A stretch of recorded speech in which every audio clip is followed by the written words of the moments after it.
Rob, and this is how to do the killer crossover using the 5 principles and steps of skill learning. Okay? So the first part, the killer crossover, are your preliminary movements. So like your setup to it. So your setup is going to be running into it, okay? And like the cross between your legs. So you want to get a nice wide stance as you cross. Low center of gravity as you cross, okay? And you're kind of looking in this direction to mislead your defender as to where you're going. So that's the first part, is just to come up and cross between the legs. The second part is your backswing. So movements that take place just before you're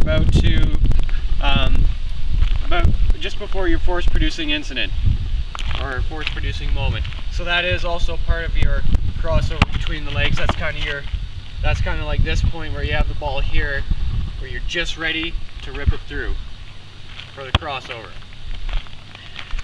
The third part is your force producing movements. Your movements that are executed to produce force for getting you places to move the ball. So that part would be as you're using your entire body, you're exploding forward. So that is the part where you cross and you explode forward past your defender.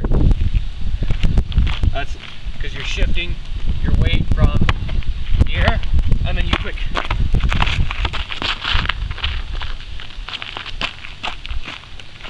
So that's your force producing movement. Your critical instant is the instant of contact, release, or takeoff. So that's kind of right after. It's a very good blend of it, but it's here, and then that part right there is your critical instant, the part where you've just pushed off and you're for your second step to get by the person, your defender. Okay, so that's the fourth step. And the last step is as you cross and you get past here, you want to move past your defender. This is kind of your follow through. Once you get past your defender, you want to kind of swing your arm back so that you make sure he doesn't try to steal the ball from you, and also kind of push off of him. That way when you're pushing off him or her, you're kind of pushing them out of your way, and it gives you a little bit more force to drive by and go in for the layup or the dunk, whichever you can do. So just one more recap. Step 1, 2, 3, 4, 5. So your preliminary movement, your setup, your backswing is the cross between the leg to get ready to go.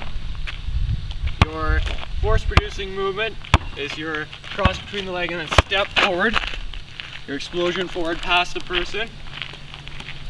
Your fourth step is kind of that gravel.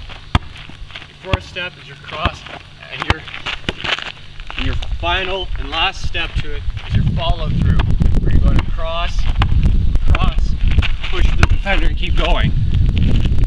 And that's how to do the killer crossover.